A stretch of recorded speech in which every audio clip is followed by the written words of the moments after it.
mais agradável possível. Venha-se comportar.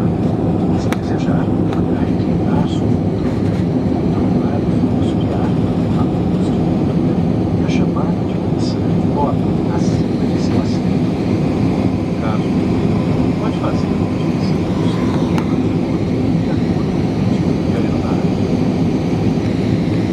Essa aeronave possui um lavatório na parte dianteira e dois lavatórios na parte traseira.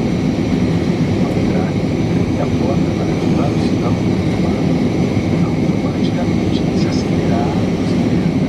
Por favor, descarte materiais recicláveis junto ao banheiro, os depósitos de lixo e cenoura, os lavatórios na lateral da pia. Caso não o fizer, poderá pedir desculpas na segurança.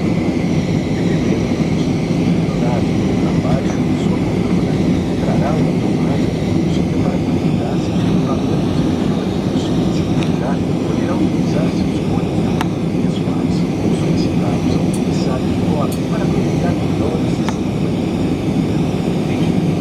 Todo o braço do seu controle. Desejamos a você uma ótima viagem. Esperamos em breve aqui na Rádio Gavião.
Programa Amigo da Avianca Brasil cresceu, agora são mais de 50 parceiros para você acumular pontos ainda mais rápido e resgatar passagens para vários destinos.